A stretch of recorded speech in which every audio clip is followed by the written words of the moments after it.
Hello everyone. So in the previous class we had already had an introduction on bipolar junction transistor. In that portion we had seen various types, two types of bipolar junction transistor. One was your NPN type, another was your PNP type. Next we had also seen the principle of operation of BJT. Okay, various current components present in BJT. Okay, so these were the things which were discussed in the last class. So today basically we will be starting with modes of operation of a BJT. Okay, how can a BJT be operated? We had already seen that there were basically three regions in which a BJT can be operated. Although there can be fourth one also, but generally we don't use the fourth one. Okay, there are basically three regions where we can use this bipolar junction transistor. One was your active region, second one was your saturation region, and third one was your cutoff region. Okay, so here basically we will be concerned with just the active region. In analog electronics, BJTs are used for amplification purpose, and for that reason we are using the BJT in active region.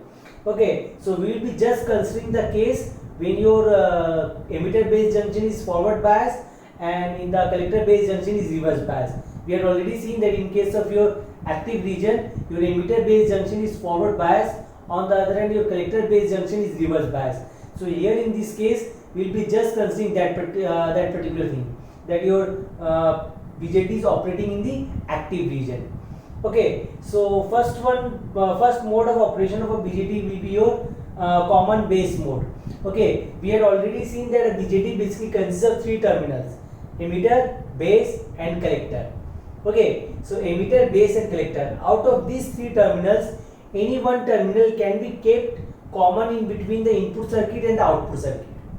Okay, so depending upon that which terminal has been taken common, we are having three modes of operation of BJT. Okay, so as the name suggests, common base mode. In case of common base mode, your base terminal is made common in between the input circuit and the output circuit. Okay, we had already seen from where we are getting the name transistor. Okay, transistor basically refers to transfer of signal from a circuit having low resistance to a circuit having high resistance. Okay, so from there we get the name transistor. Trans means transfer, istor comes from resistor. Okay, so here also the same thing is happening. So in case of the common base mode, your base terminal, you can easily see from this diagram that this base terminal, this is the emitter terminal. Okay, from the symbol it's quite clear that this is an NPN type transistor. Okay, with the help of this arrow we can visualize whether it's an NPN type transistor or a PNP type transistor. Okay, this arrow represents the direction of the current, conventional direction of the current through the emitter terminal. Okay, so if it's outgoing current, it basically represents an NPN type transistor. In case of PNP type transistor, the arrow will be in this side. Okay, so anyway, this is basically an NPN transistor operating in common base mode. Okay, why is it called common base mode? Because here you can see that this is the input circuit and this is the output circuit. Okay, your input is applied in between emitter and base terminal. On the other hand, we are getting an output in between collector and base terminal. That means your base terminal is common in between the input circuit and the output circuit. Okay, so this sort of mode of operation of a BJT is basically called a common base mode. Okay, so here my input current is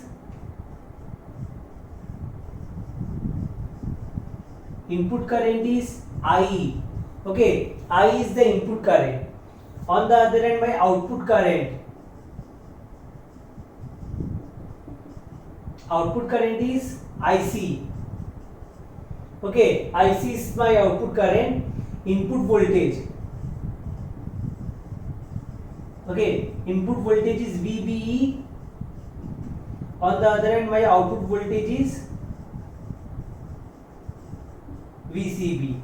Okay, so these are the four variables which are basically used in this particular common base mode. My input current is your IE, output current is IC, input voltage is VBE, and output voltage is VCB. Okay, so in order to understand the operation of this NPN type transistor in common base mode, there are two characteristics which we should understand. First one is basically the input characteristic and another is basically the output characteristic. Input characteristic is basically the plot of the variation of the input current with respect to that of the input voltage. Okay, keeping the output voltage as a parameter. Similarly, output characteristic is basically a plot of the output current versus the output voltage, keeping input current as a parameter. So we'll be seeing that those characteristics. Okay, with the help of those characteristics, we can understand this BJT in common base mode. Okay, so these two characteristics are very important. First of all, let us start with input characteristic.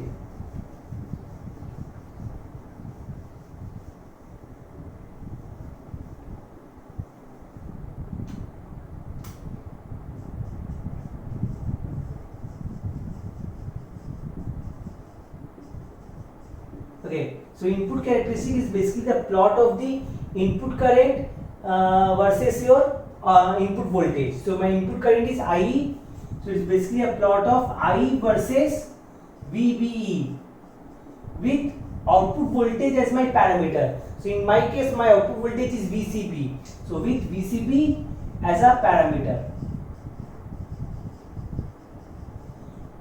Okay, so how will the plot look like?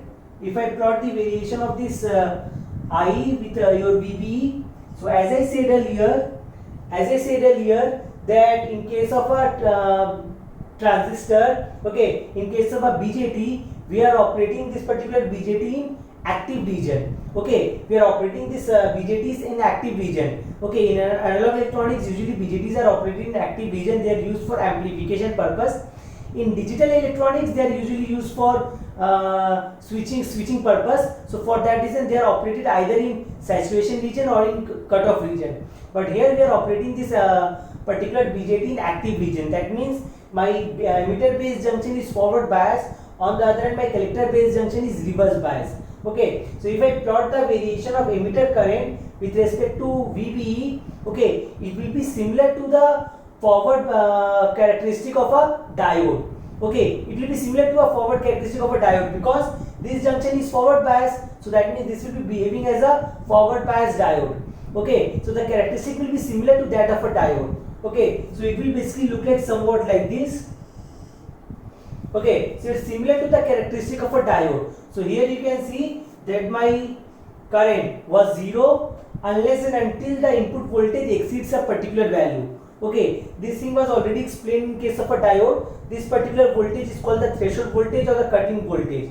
Okay, so this voltage V gamma is basically represented by V gamma. So it basically represents the minimum voltage which should be applied across the forward bias diode, or rather the minimum forward bias voltage which should be applied across the diode for a measurable current to flow through it. Okay, ideally it should be 0, but practically it's never 0. This cutting voltage or threshold voltage is around 0.1 volt for your germanium and it's around 0.3 volt for silicon. Okay, so this is basically the input characteristic of a diode, or rather input characteristic of a BJT operating in common base mode. Now what will happen if I change the value of this VCB? Okay, say suppose if I increase the value of VCB, okay, as I increase the value of this VCB, the reverse bias voltage across this collector base junction will basically increase. Okay, this is basically the case as we had discussed in the last class, that your emitter junction, emitter region, this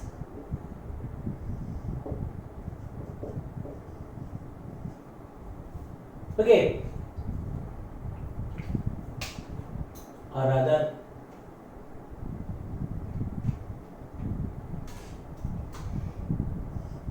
NPN. So this is emitter terminal, this is base, and this is collector.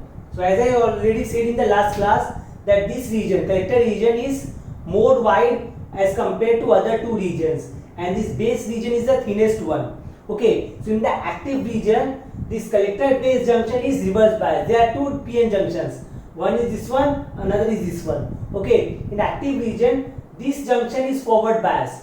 Okay, as a result, the width of the depletion region is very less. On the other hand, this PN junction is reverse bias. Okay, so as a result, the width of the depletion region is wide. Okay, the diffusion region is wide. The width of the diffusion region is more. Okay, so now as I increase this VCB, what will happen? The reverse bias voltage across this collector base junction will increase. Okay, as the reverse bias increases, what happens? The width of the diffusion region in this PN junction or rather in this collector base junction increases. Okay, as I increase this VCB, what happens? The reverse bias voltage across this collector base junction increases. As the reverse bias across the collector base junction increases, the width of the depletion region at this collector base junction also increases. So as a result, the effective width of the base region reduces. Okay, as a result, the effective width of the depletion region reduces. So for that reason, less amount of voltage, okay, less amount of input voltage will be required to push the electrons to the collector region. Okay, less amount of input voltage will be required to push the same amount of electrons to the collector region, because the effective width of the base region decreases. Since the effective width of the base region increases, the probability of recombination of the electrons in this base region reduces. Okay, as the width decreases, the probability of recombination of electrons in this base region reduces. So as a result, less amount of voltage will be required to send the same input current to send the same amount of electrons to the collector region. So as a result, what will happen if we increase this collector to base voltage? If we increase the collector to base voltage, my curve will basically shift towards the left. Okay, because for a same amount of voltage, okay, for a same amount of input voltage, more current will be able to flow. Or in other words, we can say that for same amount of current, your voltage will basically reduce. Okay, so as a result, the curve will basically shift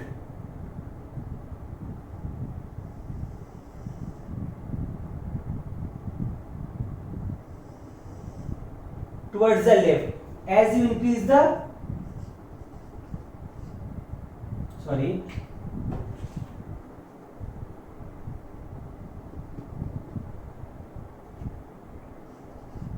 Okay, so as you increase the collector to base junction, the curve will basically shift towards the left. Okay, because the effective width of the base region will basically reduce.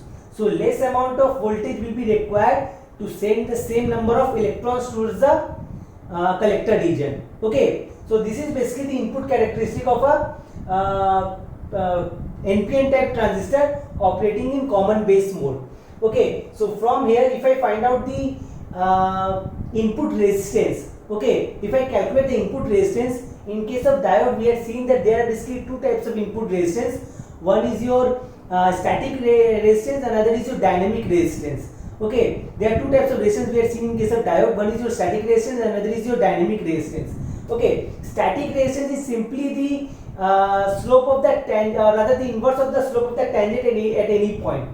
Okay, it's basically the inverse reciprocal of the slope of the tangent at any point where we want to calculate the resistance. Okay, so your static resistance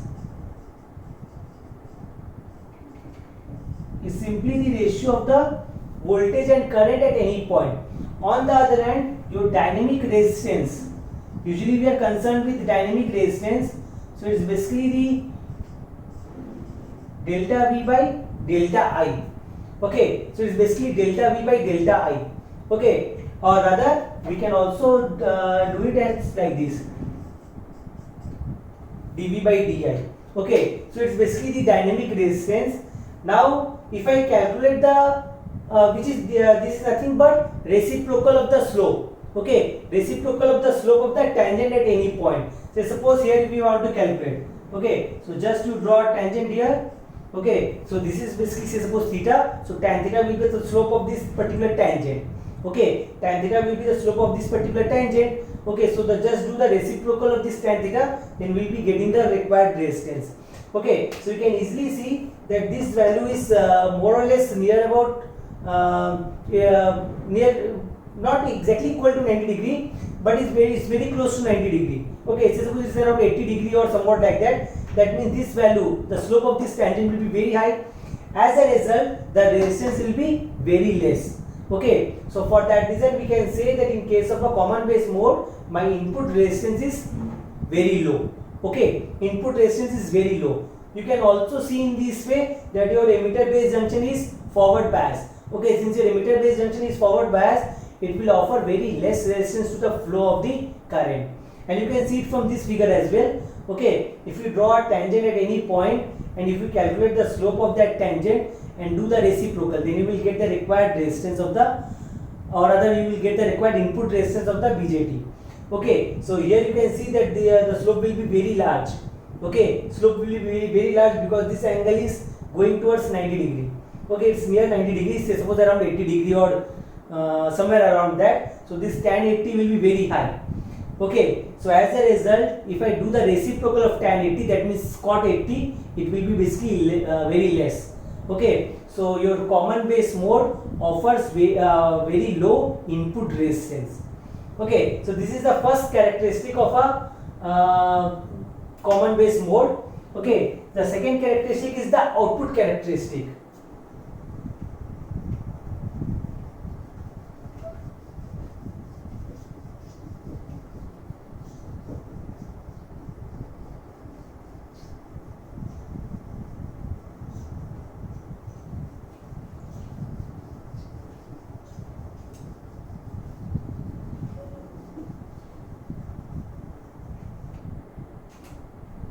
Okay, so the second characteristic is the output characteristic. So output characteristic is basically the plot of the output current which is my IC versus VCB.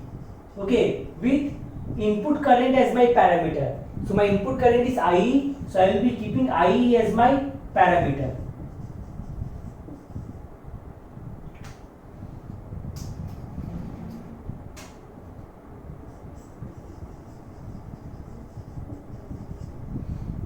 Okay, so since this collector base junction is reverse bias, the output characteristic will be similar to the reverse bias characteristic of a diode.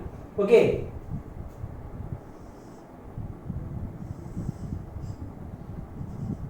So this is the collector current IC and this is VCB.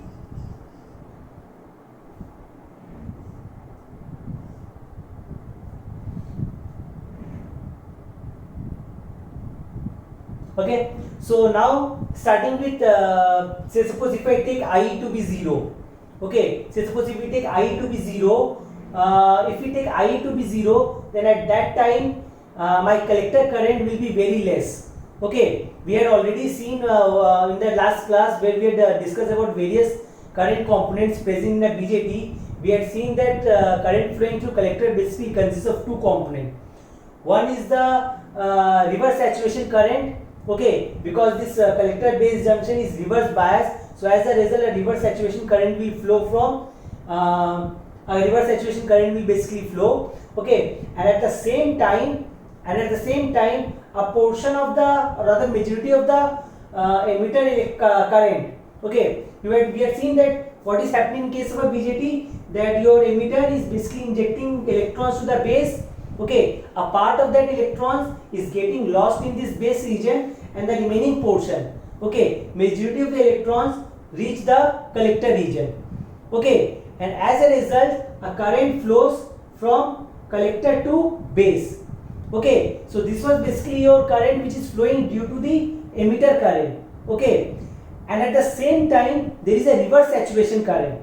Okay, at the same time there is a reverse saturation current. Since this junction is reverse bias, okay, since this junction is reverse bias, your holes, which is basically magnetic carrier in case of your collector, okay, will flow from this collector region to base region. Okay, your holes will flow from collector region to your base region. So that constitutes the reverse saturation current. Okay, so say suppose if I take I to be 0, so at that time current flowing through collector will be solely the reverse saturation current. Okay, because since I is 0, no electron is being injected from emitter to collector region. So the current component due to that electron, okay, will be 0. So the current which is flowing through collector will be solely your reverse saturation current. But that current is very less. Okay, that current is very less. It usually in the range of microampere. Okay, on the other hand, your emitter current are usually operated in milliampere range. Okay, so what will happen if I take I to be 0? If I take I to be 0, then your this emitter collector current will be very less. It will be in the microampere range. Okay, it will be in the microampere range. So if I plot, I will be getting a curve somewhat like this. Okay, so this is basically the case for I to be 0. Okay, this is the case for I to be 0. Now as I increase the emitter current, okay, as I increase the emitter current, what will happen? My collector current will also get increased. Okay, collector current will also get increased. So as a result, we will be getting a plot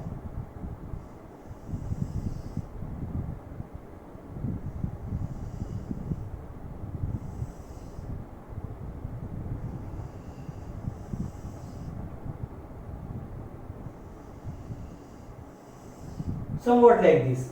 Okay, say suppose this one is the case for I to be 10 milliampere.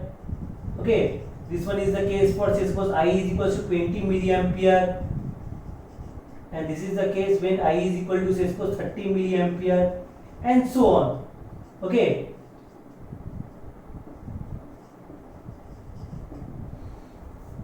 so we can easily see from this characteristic that your current is independent of the voltage. Okay, because it is operating in the reverse bias region. Okay, so as a result, your output current or the current flowing through the diode will be independent of the voltage unless and until this voltage crosses a particular voltage which is called the breakdown voltage. We are assuming that we are not exceeding the breakdown voltage, we are within the breakdown voltage. So within this limit, your current solely depends upon the emitter current. Okay, your collector current solely depends upon the emitter current. Okay, as we increase the emitter current, your collector current basically increases. Okay, so this is basically the output characteristic. So this characteristic can be divided into three regions. This is the active region where usually we are operating. Okay, this region is the active region. Okay, this region,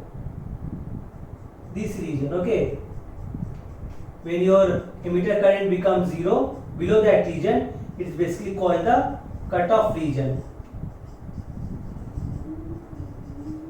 Okay, and in this region, you can see that your collector base junction has become negative. Okay, collector base junction, if your collector base junction becomes negative, it simply implies that your collector base junction has also been forward bias. Okay, so since both of the junctions are forward bias, so what we'll be getting here we'll be getting saturation region.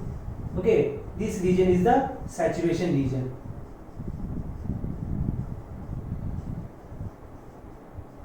So we are operating in this region. Okay, in this region, emitter base junction is forward bias and the collector base junction is reverse bias.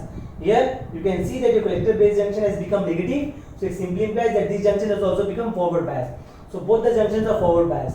So there we get the saturation region, and here we will be getting the cutoff region. Here because your current becomes very less.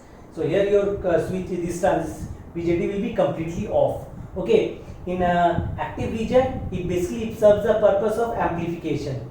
In saturation region, it basically serves the purpose of a switch which is completely on, and in cutoff region, this transistor basically serves the purpose of a switch which is completely off. Okay, so this is basically the output characteristic. So here, if I calculate the current gain, okay, so current gain is represented by the symbol alpha. Okay, so alpha is basically the current gain in common base mode. So alpha, okay, alpha, it can be alpha DC as well as alpha AC. Alpha DC is simply the ratio of the output current and the input current. Okay, usually we are concerned with alpha AC. So alpha AC is delta times IC by delta times IE. So usually we are concerned with this alpha AC, and this value is less than 1. Okay, this value is less than 1. Okay, your IC or the collector current will be less than your emitter current, because we had seen that your I is given by IB plus IC. if I apply KCL, then your I will be given by IB plus IC. Okay, so your collector current will be less than your emitter current. Okay, so it will be less than 1. It will be not very much less than 1. It will lie around 0.95 to 0.99. Okay, because very less amount of electrons are getting lost in the base region. Majority of the electrons are transmitted to the collector region. Okay, so this will be less than 1. Okay, but not very much less than 1. It will lie in between 0.95 to 0.99. Okay, so this is basically the current gain. So you have seen that in case of your common base mode, your current gain is less than 1. Okay, but if we see the voltage gain, your voltage gain will be greater than your 1. It will be lie around say suppose 150. Okay, it 100 to 150 somewhat like this. So it will have some voltage gain. Okay, so this was the first mode of operation. The second mode of operation is your common emitter mode.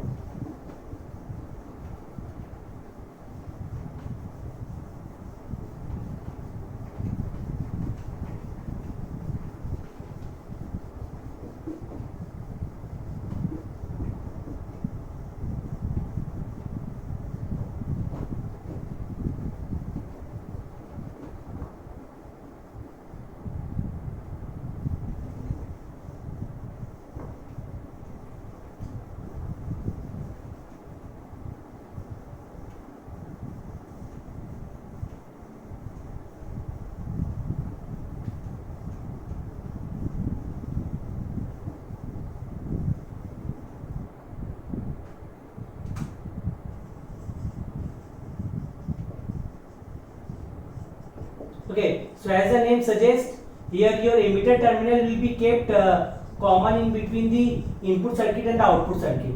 Okay, so if we draw the circuit for your common emitter mode for an NPN type transistor, it will basically look like somewhat like this.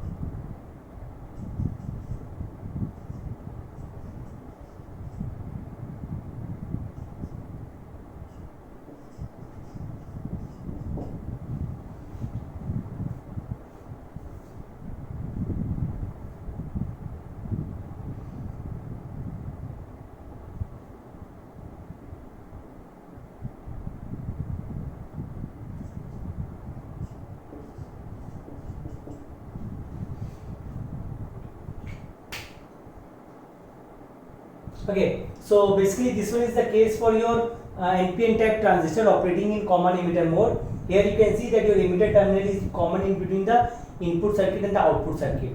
Okay, in the previous case your base terminal was common in between the input and the output. Here your emitter terminal is common in between the input and the output. Here we will be applying the input and here we will be getting the output. Okay, so now in this case my input current is base current. Okay, we are applying input signal in between base and emitter terminal, and we are getting output in between collector and emitter. Okay, so here your input current is IB and output current is IC. Okay, output current is IC. On the other hand, your input voltage is VBE and output voltage is VCE.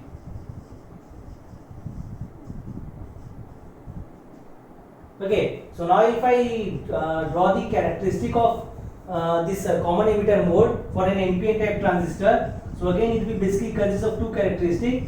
One is your input characteristics, another is your output characteristic. Okay, input characteristic is basically the plot of the variation of your input current with respect to your input voltage, keeping output voltage as your parameter. Okay, so your input characteristic is basically the plot of IB versus VBE with VCE as the parameter.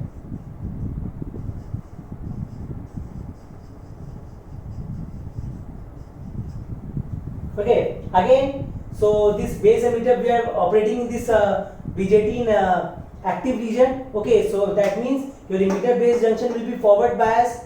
Okay, your emitter base junction will be forward bias, so the characteristic IB versus VBE will be similar to the forward bias characteristic of a diode, because this particular junction is forward bias.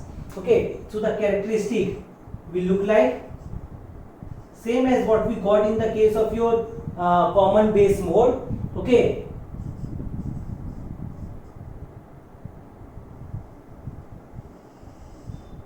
okay, again this voltage is your V gamma, or the threshold voltage or the cut-in voltage. Now what will happen if I increase this VCE? Okay, what will happen if I increase the collector to emitter voltage? Okay, what will happen here? If I increase the collector to emitter voltage VCE, okay, what will happen? VCE can be written as VCE is equal to VCB plus VBE. Okay, it can be written in this way also. Your VCE can be written in this way. It's VCB plus VBE. Okay, so now if I increase VCE, okay, if I increase VCE for a given VBE, say suppose I am keeping this VBE to be fixed. Okay, say suppose I am keeping this VBE to be fixed, my input voltage, and if I increase the output voltage, what will happen? Your VCB will increase. Okay, your VCB will increase. That means the voltage between collector and base will increase. That means the reverse bias voltage across the collector and base junction will increase. So now if I increase the reverse bias voltage across the collector base junction, okay, if I increase the reverse bias voltage across the collector base junction, what will happen? The width of the depletion region will increase. Okay, width of the depletion region at the collector base junction will increase. Your collector base junction is reverse bias. Okay, remember that your collector base junction in case of active region is reverse bias. So if you increase VCB, your reverse bias voltage will increase. As a result, the width of the depletion region at the collector base junction will increase, just as we have seen in the previous case.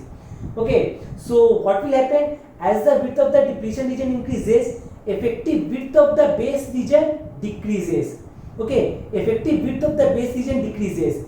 As a result, the probability, okay, as a result, the probability of electrons undergoing recombination in the base region reduces. Okay, the probability of recombination of electrons in the base region reduces due to reduction in the effective width of the base region.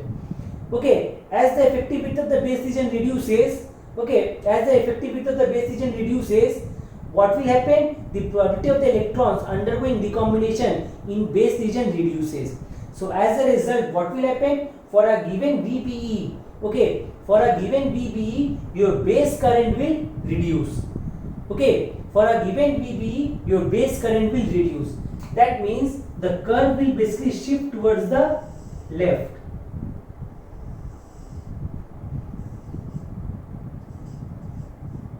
Okay, let me explain you it once again. For a given VBE, if I increase VCE, my VCB, that means collector to base voltage will increase. Okay, that means the reverse bias voltage across the collector base junction increases. As the reverse bias voltage across the collector base junction increases, okay, what will happen? The width of the depletion region at the collector base junction increases because it's reverse bias. Okay, so since width of the depletion region increases, effective width of the base region reduces. Okay, effective width of the base region reduces. As a result, the probability of recombination of electrons, okay, in the base region reduces. So for a given VBE, your base current basically reduces. So your curve basically follows this path. So this is the input characteristic. And as far as your output characteristic is concerned,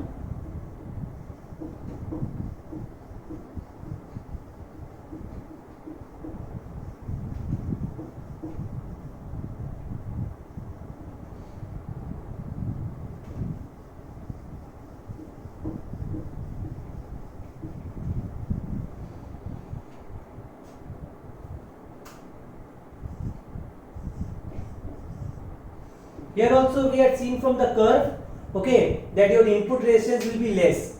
Okay, your input resistance will be less. If I draw a tangent at any point on the curve, okay, from the input characteristic I am saying, okay, in the input characteristic, if you draw a tangent, okay, to a curve, to the input characteristic at any point, and if you calculate the slope of the tangent, okay, it will be very high, and if you do its reciprocal, it will be less. So as a result, its input resistance is less. So that means in case of your common emitter mode, your input resistance is less, just as it was in the case of your common base mode. As far as your output characteristic is concerned, output characteristic is basically the plot of the output current versus your output voltage, keeping input current as your parameter. Okay, so output current is your IC. So it's basically the plot of IC versus VCE with IB as the parameter.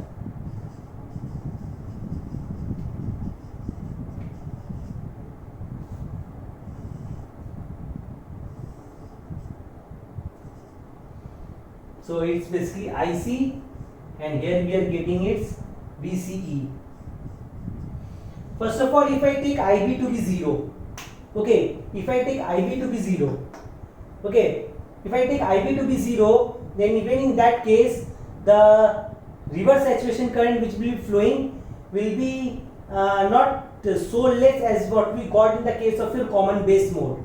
Okay, it will be not so less as what we got in the common base mode. It can be shown, we will be seeing that later on. Okay, so as a result, it will be little bit high. So suppose this is the collector current for your IB to be 0 milliampere. Okay, that will be seen later on. So suppose this is the case. Okay, now as I increase the base current, okay, as I increase the base current, my collector current will also get increase. Okay, so the curve will basically look like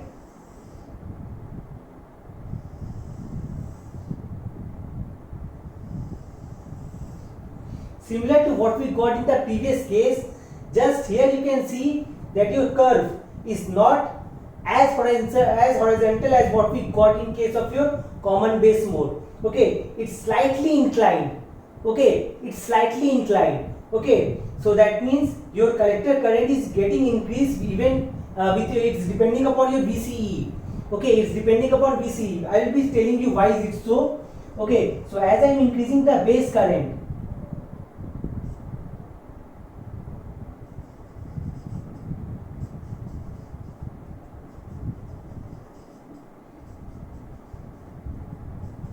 as I am increasing the base current, my collector current is also getting increased. But as you can see from the figure that your curve is not as horizontal as what we got in the case of your common base mode. Okay, because there your output current was independent of the output voltage. But here what will happen? Your output current will depend upon the output voltage.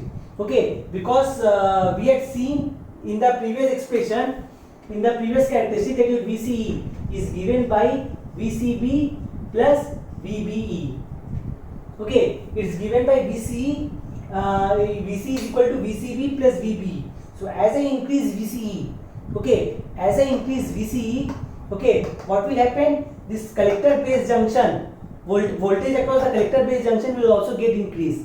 So as a result, the reverse bias voltage across the collector base junction increases. So that means the width of the depletion region at the collector base junction increases. Okay, so as the width of the collector base junction voltage, as the reverse bias voltage at the collector base junction increases, the width of the depletion region at the collector base junction increases. So as a result, the effective width of the base region reduces. Okay, so since the effective width of the base region reduces, the probability of recombination of electrons in the base region reduces. Okay, so more and more electrons are injected into the collector region. So that means your collector current will increase your collector to emitter voltage. Okay, so it's not as horizontal as what we got in the previous case. Okay, so this is basically the output characteristic. So from here, if I calculate the slope of the tangent at any point to this curve, we will be seeing that value will not be 0, but it will be very less. Okay, so as a result, if I do its reciprocal, in order to calculate the resistance, I have already told you that the resistance is nothing but the reciprocal of the slope of the tangent to the curve. Okay, reciprocal of the slope of the tangent to the curve.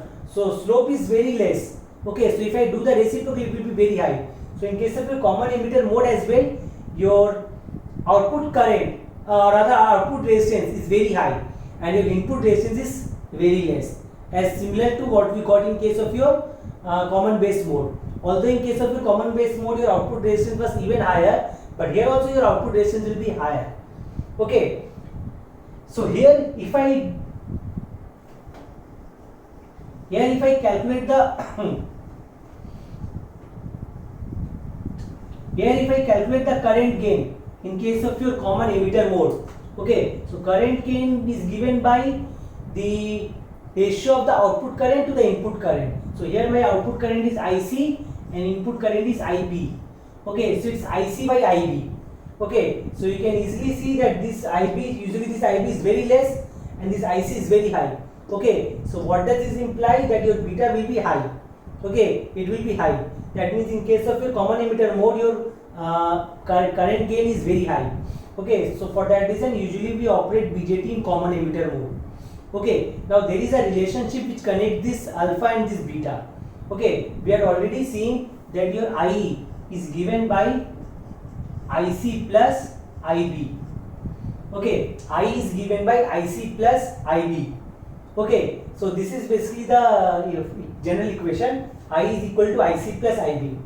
Now if I divide both sides by IC, okay, if I divide both sides by IC, what will I get?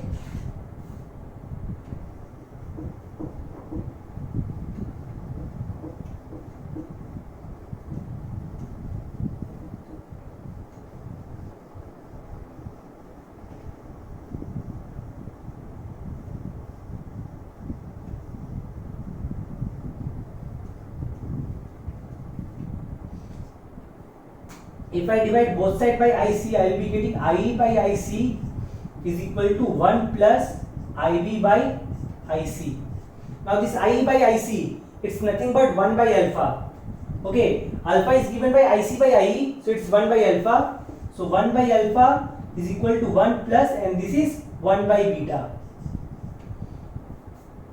Okay, so 1 by beta will be equals to 1 by alpha minus 1. So if I take the LCM, LCM will be coming out to be equals to alpha, and here we will be getting 1 minus alpha. So 1 by beta is equal to 1 minus alpha by alpha. So that means your beta will be coming out to be equals to alpha by 1 minus alpha. So in this way your alpha and beta are related to each other. Okay. Okay, your beta is equals to alpha whole divided by 1 minus alpha. Okay. Now we are already seeing that your collector current IC, okay, collector current IC is given by alpha times IE plus ICBO. Okay, we are already seeing that only a portion of the electrons injected by the emitter are getting absorbed in the base region, and the remaining portions are transmitted to the collector region. So that means collector current due to this emitter current will be a part of the will be a rather a fraction of the emitter current. Okay, will be a fraction of the emitter current. So that fraction is basically your alpha. So IC is equals to alpha times IE plus ICBO. This is the relationship. Now I is equal to IC plus IB. So I is equal to IC plus IB. You might be thinking that here I have taken I by IC is equal to 1 by alpha, because here I am ignoring this ICBO. Okay, you can ignore this ICBO because this ICBO is very less. It's in the range of microampere. Okay, it's in the range of microampere range. On the other hand, this current is the milliampere range. So usually this is ignored. So in that case, we are getting IC is equal to alpha times IE. But actually your equation is IC is equal to alpha times IE plus ICBO. In the last video we had seen that current component in the collector current is due to two things. One is majority current which is injected from emitter. Okay, so that component is this one, and another is your reverse saturation current. So that is this one. So I is IC plus IB. So here we are just putting IC plus IB plus ICBO. So that means IC times 1 minus alpha is equal to alpha times IB plus ICBO. So that means your IC will be coming out to be equals to alpha by 1 minus alpha times IB plus 1 by 1 minus alpha times ICBO. Okay, so this thing,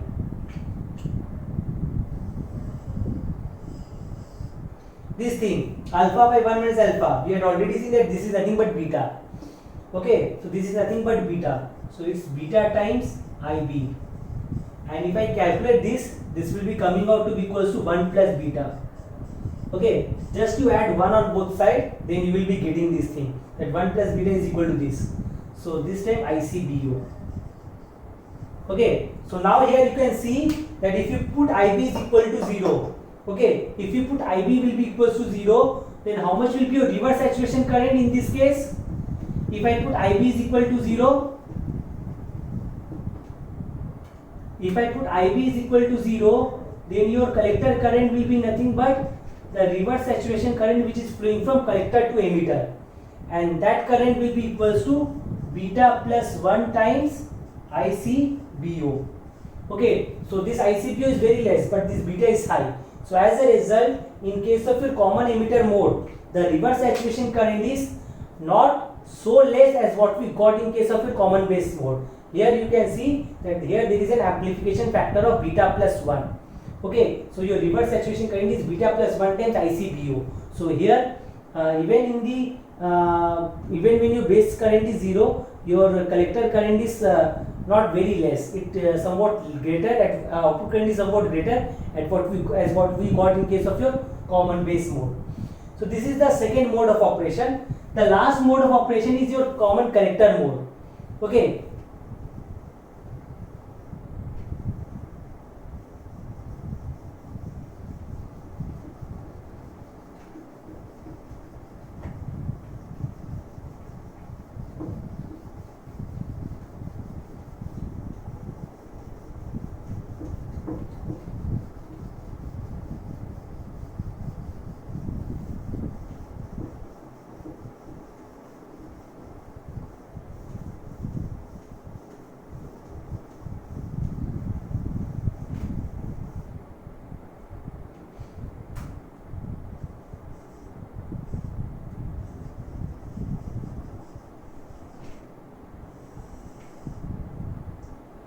Okay, so in case of your common collector mode, your collector terminal is kept common in between the input and the output. Okay, so here if I consider an NPN type transistor, okay, input is applied in between collector and your base, and we are getting output in between collector and emitter.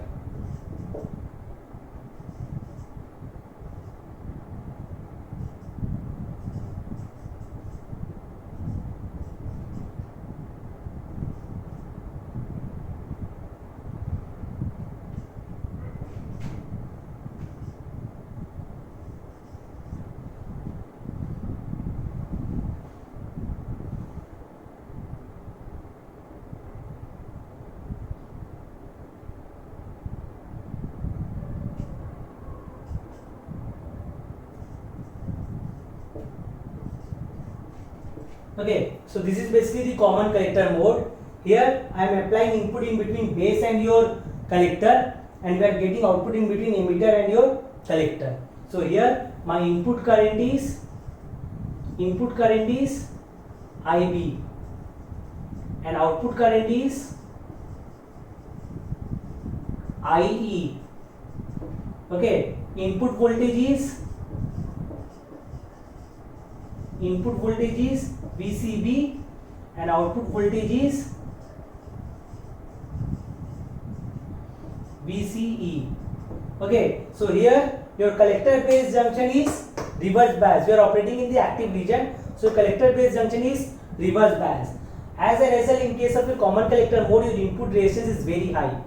Okay, on the other hand, your output resistance will be very less. Okay, so that means for that reason, usually this common collector mode is used for impedance matching. Okay, it's usually used for impedance matching. It's usually not used for amplification purpose, because here you can see, here if you do the